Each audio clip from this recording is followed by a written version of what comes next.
ဒီစကားဟာအချိန်ပြန်လဲသွားရောက်ပြီးမိခင်ရဲ့ဘဝကိုပြောင်းလဲပေါ်ကြိုးစားတဲ့သမီးတစ်ယောက်အကြောင်းကိုရင်းသက်ရှုမောပွဲပြထားတာဖြစ်ပါတယ်။မိန်းကလေးတစ်ယောက်ဟာသူမရဲ့မိခင်အတွက်တင်ဂရီပွဲလုပ်ဖို့ကြိုးစားခဲ့ပြီးမြဲအဖိုးနဲ့ဖခင်ကတားဆီးခဲ့ပါတယ်။အကြောင်းရင်းကတော့တင်ဂရီပွဲလုပ်ရင်ဦးလေးရဲ့အလုပ်တိုးတက်ရေးကိုထိခိုက်မယ်ဆိုတာပါ။ဒီစကားများကြားရင်မိန်းကလေးဟာသူမရဲ့မိခင်တည်ဆုံမှုဟာမတော်တဆမခုတ်နိုင်ဘူးဆိုတာတန်တရားဝင်လာခဲ့ပါတယ်။သူမရဲ့မိခင်ဟာခြေတစ်ဖက်လက်မဲ့မျက်စိတစ်ဖက်ကန်းတဲ့အချင်းကြီးကြောင့်လူလိုင်းရဲ့လှောင်ပြောင်နှိမ့်နှင်းခြင်းကိုခံရသူပါ။အဖိုးရဲ့အမစကားတစ်ခုကြောင့်မိခင်ဘလို့မျက်စိကန်းသွားခဲ့တယ်ဆိုတာသိလာခဲ့ပါတယ်။မိခင်ကငေရွယ်စဉ်ကလင်ရင်မောင်းထစ်ခြင်းခဲ့ပြီးဦးလေးကသွေးရှိသွားတဲ့အခါပင်စင်နဲ့မျက်စိထဲထိုးခဲ့တာကြောင့်မျက်စိကန်းသွားခဲ့တာပါ။အမှန်တရားကိုသိပြီးနောက်မိန်းကလေးဟာမိခင်အတွက်တရားမျှတမှုကိုရယူခြင်းခဲ့ပြီးမြဲအဖိုးရဲ့တကားတုံးနဲ့ခေါင်းကိုရိုက်ခံရပြီးမြေမျိုးသွားခဲ့ပါတယ်။သူမမျက်လုံးဖွင့်လာတဲ့အခါမှာတော့မယုံနိုင်တော့အောင်30နှစ်ကြာအချိန်ဖြန်သွားခဲ့တာကိုတွေ့ရပါတယ်။အဲ့ဒီအချိန်ဟာမိခင်ကအထက်တန်းကျောင်းသားမလေးဖြစ်နေချိန်ပါ။ဒါဟာမိခင်ရဲ့ကြေကွဲဖွယ်ဘဝကိုပြောင်းလဲနိုင်မဲ့အခွင့်အရေးလို့သူမချက်ချင်းသဘောပေါက်လိုက်ပါတယ်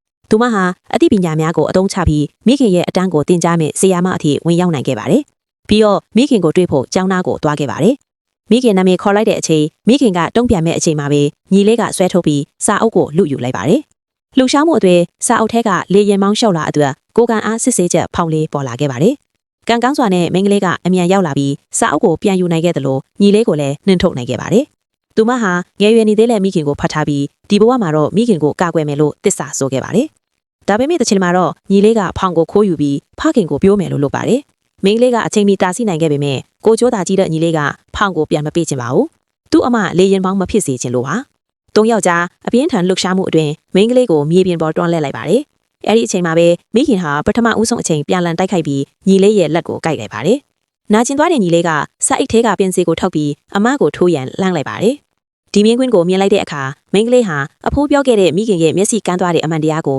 ချက်ချင်းသတိရလိုက်ပါတယ်။ဒီတခါတော့သမီးကမိခင်ကိုမထိခိုက်စေရန်ပင်စီကိုတားဆီးဖို့လက်နဲ့ကာကွယ်လိုက်ပါတယ်။ဒီစကားဟာမိသားစုတွေကမတရားမှုကိုကျူးစီဝါအထွတ်လူသားတယောက်ရဲ့အနာဂတ်ကိုဖျက်ဆီးခြင်းနဲ့မိခင်ကိုကယ်တင်ဖို့အချိန်ပြန်သွားရောက်တဲ့သမီးတယောက်ရဲ့ချစ်နဲ့တတိကိုစိတ်လှုပ်ရှားဖွယ်ဖော်ပြထားတဲ့ဇာတ်လမ်းတစ်ပုဒ်ဖြစ်ပါတယ်။